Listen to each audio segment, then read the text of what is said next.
What's up, everybody? Welcome to a Thursday edition of The Squeeze, and welcome to opening day of Major League Baseball. I was having this conversation with my wife earlier this morning. I always think during the off season, maybe basketball is my favorite sport, maybe the NFL, football is my favorite sport.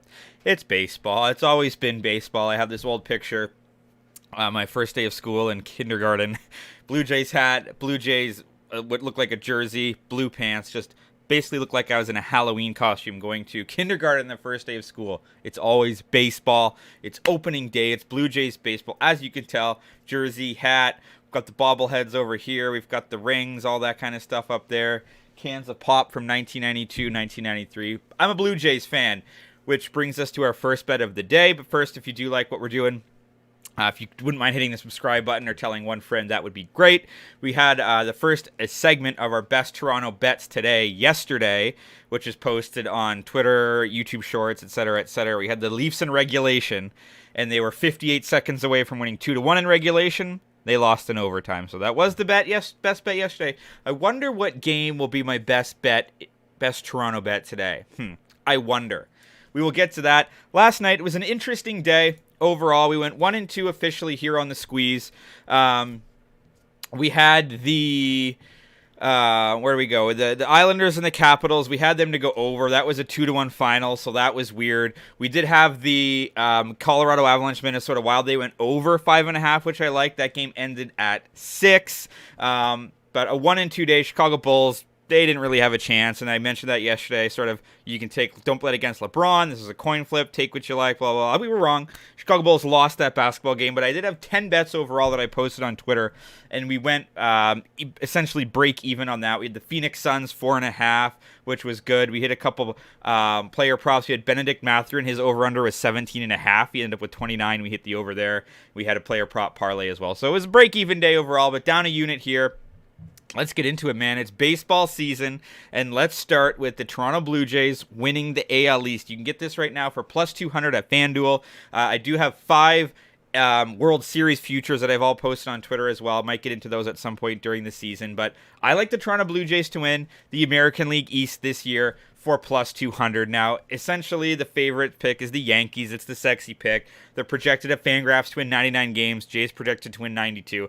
The Jays won 92 games last year in a season where they had to fire their manager, in a season where Vladimir Guerrero and Bo Bichette both were pretty terrible the first, 50 games.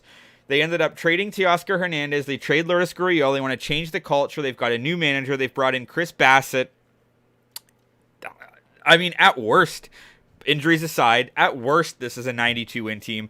I think this team can win the AL East. When you look at the pitching rotations, you look at the Yankees, of course, they have Garrett Cole. They've got Nestor Cortez, which you know. But then behind that, you've got Clark Schmidt, who was a first-round pick in 2017. You've got Domingo Germán, okay? You've got Johnny Brito.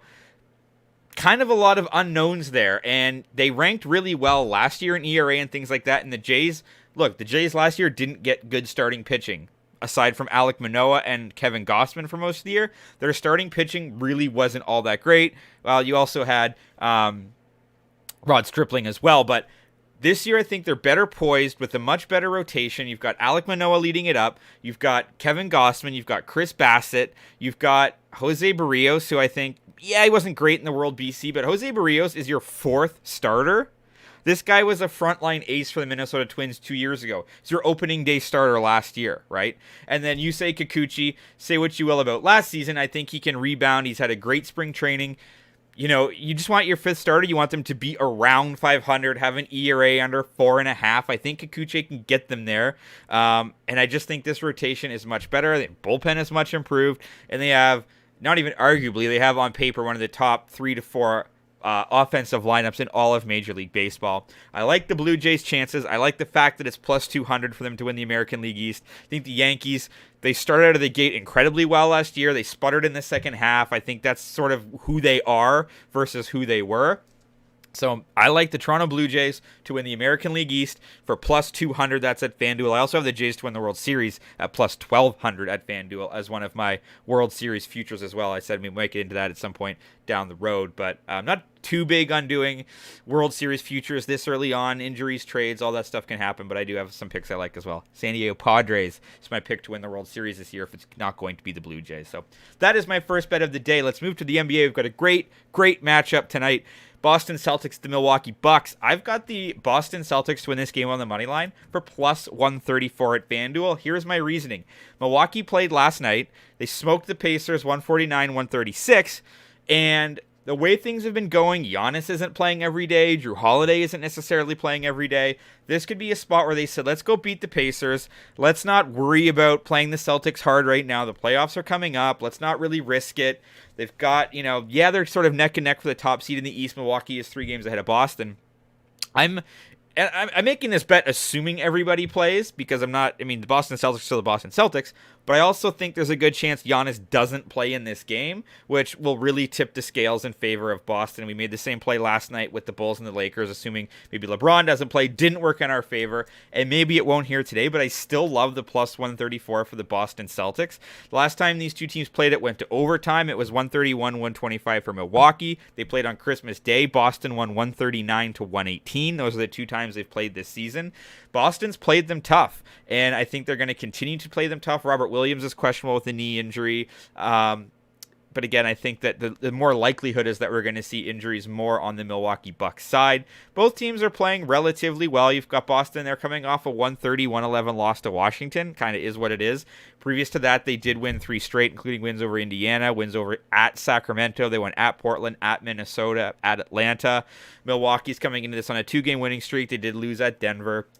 I think this is just a great spot. I love the odds at plus 134. The Boston Celtics on the money line, plus 134 at FanDuel. The last bet of the day is the Chicago Blackhawks and the St. Louis Blues. This total's at 6. And I know that the Chicago Blackhawks can't score lately. You look at the Blackhawks' recent totals for them scoring. 1, 2, 1, 1, 0, 2. You have a 6 and then a 1 and a 3. But this is at 6 for the St. Louis Blues, who are 44-22 to the over this season. Blackhawks, despite not really scoring, are still 36-35 to the over. They're still giving up a ton of goals. They've given up 4, 4, 3, 6, 5, and 4. And then you look at the St. Louis Blues on the road. On the road this season to the over, St. Louis Blues are, only 24-8 to the over on the road this season, where Chicago 20-16 to the over at home. I don't get it. It is juicy. It's minus 125 at DraftKings, who has since moved the line to 6.5. But I just don't really quite get this. You look at St. Louis's last 4 games. There's been 11 goals, 13, 9, 7. You look at Chicago, there's been 5, 6, 4, 7, 5. Chicago can score 2 or 3 goals. Should be easy, right? St. Louis should be able to score. They've got Binnington in net tonight. He's got a goals against over 3.4. Mrazek's in net for Chicago. He's got a goals against over 3.6. I really like this number at 6 a lot. I think this can go way over the way things have been going. So I'm going to take the Blues and the Blackhawks to go over 6. That's minus 125 at DraftKings. This is your card for opening day Thursday. I'm very excited. Give me the Toronto Blue Jays to win the American League East for plus 200 at FanDuel. Give me the Boston Celtics on the money line, plus 134 also at FanDuel. And at DraftKings, give me the St. Louis Blues, Chicago Blackhawks to go over 6 for minus 125. As always, drop a comment if you're fading or following. You can follow me on Twitter at Tyler Connian for more picks and props throughout the day. TikTok and Instagram for just the picks portions. Audio versions available on Spotify and on Apple Podcasts. Coming up later today is your best bet for Toronto today. Let's talk sports. Have a great opening day.